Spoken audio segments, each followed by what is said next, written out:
Bon, cette semaine, c'était quelque chose dans le groupe Coiffeuse à domicile sans filtre. Il y a eu, 32 posts. Et attention, plus de 200 commentaires. C'est une activité incroyable, hein. Et franchement, c'est génial de voir autant d'entraide. Le truc, c'est que tout le monde y va de son petit conseil, de sa propre expérience. Et c'est justement là que parfois ça peut devenir un peu compliqué. Parce que le vrai problème, c'est que dans toute cette masse d'infos, il y a aussi pas mal d'erreurs. Et certaines de ces erreurs, elles peuvent nous coûter de l'argent, sans même qu'on s'en rende compte. Allez, soyons honnêtes 2 minutes, combien de fois ça nous est arrivé, on lit un post, on voit 30 réponses qui se contredisent toutes, et à la fin on est là à se dire « Ok d'accord, mais qui a raison dans tout ça ?» Le truc, c'est que parfois la réponse, c'est personne. Personne n'a tout à fait raison pour votre cas précis. Alors aujourd'hui, ce qu'on va faire, c'est qu'on va reprendre 3 grands sujets de cette semaine pour vraiment remettre les choses au clair. Et surtout, on va clarifier un point qui est très très souvent mal compris et qui, lui, a un impact direct sur le portefeuille. Alors, le premier sujet, celui qui a vraiment fait couler beaucoup d'encre, c'est le chiffre d'affaires. Et là, quand j'ai lu les réponses sous le post en question, j'ai vu passer des chiffres qui, sur le papier, peuvent sembler assez impressionnants. On parle de 2 000 euros, 2 500 euros, 3 000 euros. Attention, ça part d'une super bonne intention. Chacune essaye d'aider en partageant son objectif, son résultat. Mais, et c'est là le vrai danger, c'est que ce genre de réponse peut complètement nous induire en erreur. Pourquoi ? Parce que le chiffre d'affaires pris tout seul, ça ne veut absolument, mais alors absolument rien dire. Imaginez, 2 coiffeuses peuvent faire exactement le même chiffre d'affaires, disons 3 000 euros, et pourtant, à la fin du mois, ne pas avoir du tout le même revenu. Comment c'est possible ?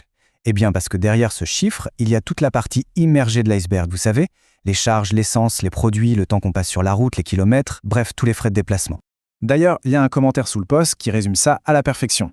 Sur 35 euros, il reste 5 euros. Voilà, ça illustre parfaitement le problème. La prestation est peut-être bien vendue, mais les frais à côté ont complètement bouffé la marge. Et il faut se le dire, dans la coiffure à domicile, le plus grand piège, très souvent, c'est le coût du déplacement.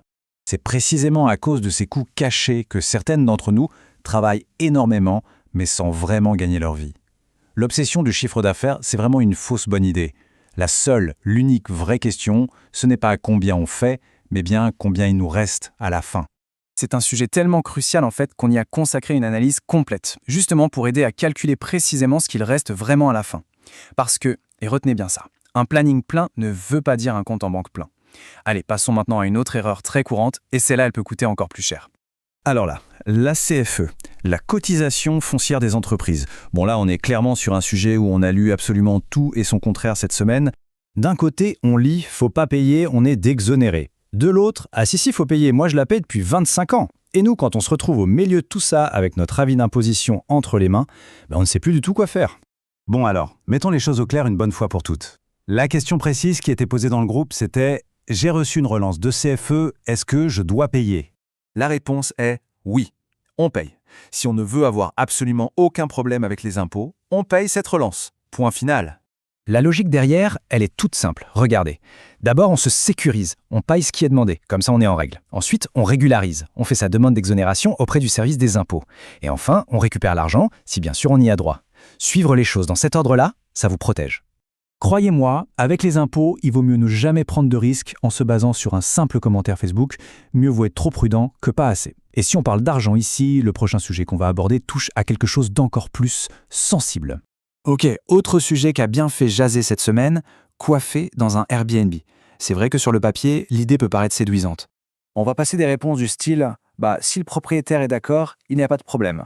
Sauf que c'est beaucoup plus complexe que ça. Alors, soyons très clairs là-dessus, dans l'écrasante majorité des cas, ce n'est tout simplement pas autorisé. L'accord du propriétaire, honnêtement, c'est presque un détail. Le vrai sujet, le voilà. C'est le cadre légal qui régit les locaux commerciaux, c'est votre assurance professionnelle qui très probablement ne vous couvrira pas du tout en cas de problème, et c'est aussi la déclaration de votre activité. Ce n'est pas parce que certaines le font que c'est légal, ni que vous êtes protégé en cas de pépin. La règle d'or, elle est toute simple. Si on ne maîtrise pas parfaitement le cadre légal et les histoires d'assurance, on ne le fait pas. Point. Les risques sont bien réels et assez complexes, c'est d'ailleurs pour ça qu'on a une analyse complète qui détaille tout ça. Je vous conseille vraiment d'aller la consulter avant même d'envisager une seconde cette option. Allez, un autre sujet qui revient tout le temps, la multi-activité. La question qui a été posée, c'était « est-ce que je peux créer une deuxième société ?» Alors pour faire simple, en micro-entreprise, on ne peut pas en avoir plusieurs. On a un seul et unique numéro de SIRET. Par contre, et c'est ça l'astuce, sous ce même SIRET, on peut tout à fait déclarer plusieurs activités différentes. L'erreur classique, celle qu'on voit tout le temps, c'est de commencer une nouvelle activité sans la déclarer officiellement avant. Ce n'est pas automatique, il faut la rajouter à son SIRET existant, sinon on est hors cadre. Donc la règle est simple, une seule micro-entreprise, plusieurs activités possibles, mais à une seule condition, qu'elles soient toutes déclarées. Et ce point précis, ça nous amène au vrai problème de fond derrière tous ces conseils. Parce que le problème, au fond, ce ne sont pas les groupes Facebook. Au contraire, l'entraide qu'on y trouve est super précieuse. Non, le vrai problème, c'est quand l'expérience personnelle de quelqu'un est présentée comme si c'était une vérité générale valable pour tout le monde. Et c'est exactement ce qu'on a vu avec nos 3 exemples. Que ce soit pour le chiffre d'affaires, la CFE ou la multi-activité, chaque situation est différente.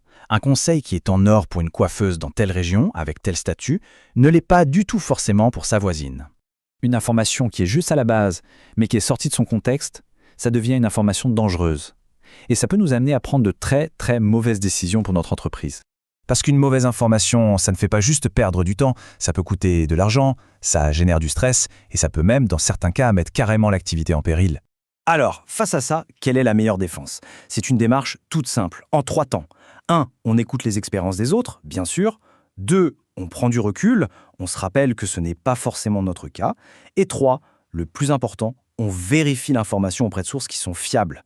Parce que votre activité, c'est la vôtre, et elle mérite des informations fiables, pas des à peu près. Si vous voulez des réponses qui sont claires, qui sont vérifiées pour votre métier, eh bien abonnez-vous. La vraie question à se poser après chaque conseil qu'on lit en ligne, ce n'est pas « est-ce que ça marche pour elle ?», mais plutôt « est-ce que c'est la bonne décision, légale et rentable pour moi ?»